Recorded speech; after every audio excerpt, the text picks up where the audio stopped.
I would defend to the death his right to do everything he does. The thing that I find unusual, and it's, you know, it's not a criticism so much, but his targets are underdogs. And comedy traditionally has picked on people in power, people who abuse their power. Women and gays and immigrants are kind of, to my way of thinking, underdogs. And, you know, he ought to be careful because he's Jewish. And a lot of the people who... Let's listen to George Carlin foreshadowing many right-wing comics today, shall we? Well, he's appealing. I think he's appealing largely. I think his core audience are young white males who are threatened by these groups. I think a lot of these guys aren't sure of their manhood because that's a problem when you're going through adolescence. You know, am I really? Could I be? I hope I'm not one of them. And the women who assert themselves and are competent are a threat to these men, and so are immigrants. It's almost too on the nose for what I'm about to play. More from Carlin in a moment. Heard you got deported, dude. Bye. We turn to this guy. Comedian Theo Von. The story goes as follows. Twitter user Rack would write, a fan told Theo Von their friend got deported, and this was his reaction. Yeah. So that's why we as an audience then will laugh. You say we, I don't think you're no, but I think you're collective we. I think that's what is at the core of that experience that takes place in these arenas. Is a certain, you know, a sharing of anger and rage at these targets. And just as a reminder. Well, I said it a long time ago, we're in a pre-fascist state. And I said when fascism comes to America, it will not be wearing jackboots and brown shirts, and it will be wearing Nike sneakers, and it will have smiley face buttons on the Hard Rock and carrying a flag. Yeah, of course. And a Bible. Always that. But I've never been comfortable because I'm at heart a lefty. You know, if I fell out of an airplane, I would land on the left side of that line. You know the difference that I define the difference between right wing and left wing. People to the right of center. Well, let's start with the people to the left. People to the left of center, liberals, Democrats, populists. They're interested in people, human beings, and human values. People to the right of the line, Republicans and rich people and right wingers, they're interested in property. Property, not people. Did he miss? No, he didn't. Which takes us back to Theo Von.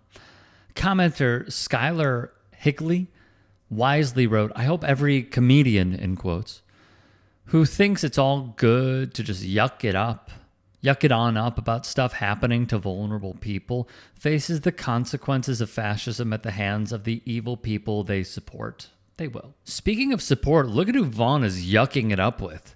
Jake Paul, who has been credibly accused of essay. Logan Paul, who has a drink out that targets children despite its insanely high caffeine levels, and filmed himself at a forest in Japan known for unaliving, where he filmed the person who did it. That's just to name a few. And Conor McGregor, who per another lawsuit R-worded a woman in a Dublin hotel. You know, what they say, birds of a feather. Hey guys, quick break in the action. I have a new show coming out called The Rick Strom Show. It is going to be awesome. I'm interviewing musicians, athletes, producers, writers, journalists, authors, sports doctors. Go check it out at youtube.com/@TheRickStromShow. Also be sure to throw me a follow on Instagram, Threads, Blue Sky. It can all be found in the description box below. Thank you. And they're soulless. They're without soul. They don't really care. They don't really care. These Christians don't do Jesus' work, which is to feed the poor and take care of the ones who can't help themselves. That's what their Jesus said. Feed those who have no way. To take ones who have nothing going for them. Help them in my name. Don't even want to know about it. Where's that tax return? I want my what do they call it? The rebate.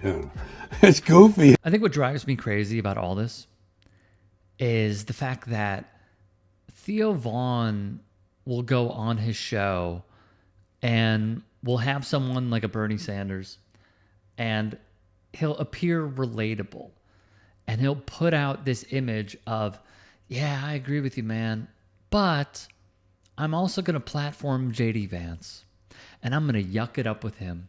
And you know what's going to happen at the end of the day?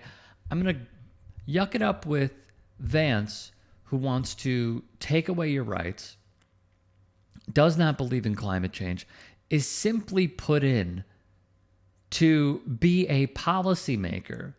So Peter Thiel and Elon Musk and David Sachs and plenty of others in the top 1% who are former PayPal people, Facebook people, tech bros carry out whatever they wish just so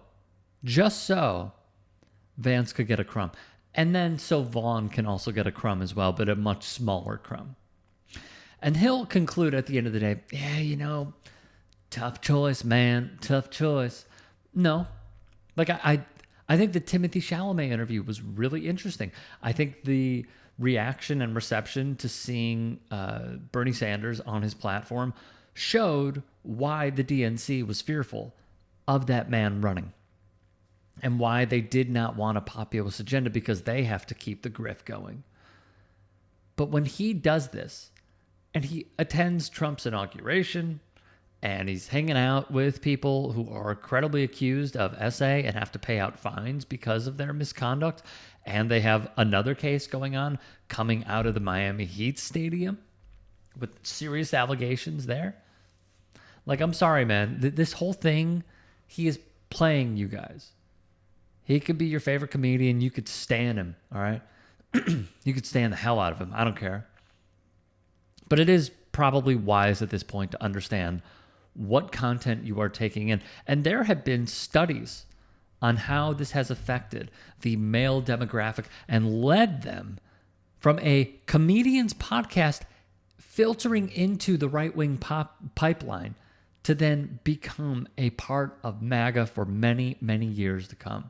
It's the Rogans, it's the Vaughns, and not comedian podcasts, but the Lex Fremans, the Nelk Boys, the Patrick Bet-Davids. Like, there needs to be a serious understanding from many who take in podcasts that they are not trying to help you out. They are trying to get you to fit into the mold so you could vote for somebody that gives them the tax break. And you continue to give that person that's on the high end of the totem pole your labor at a discount. It's so frustrating, man. It's so incredibly frustrating. But hey, do you? I just want to emphasize one point very quickly, and it is this.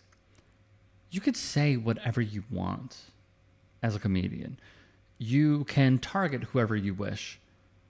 But it really says a lot, and I mean a lot, about your character. If you are going after the marginalized, if you are going after the people who suffer from policies that target them to limit their rights the most, it says a lot about you when you choose not to go after the most powerful, not to go after the elitists, not to go after David Sachs or Elon Musk and the top 1% and politicians who are writing these laws that have become mega millionaires overnight because they are aware, in my view, of certain trades as they sit in these meetings and improve their portfolios.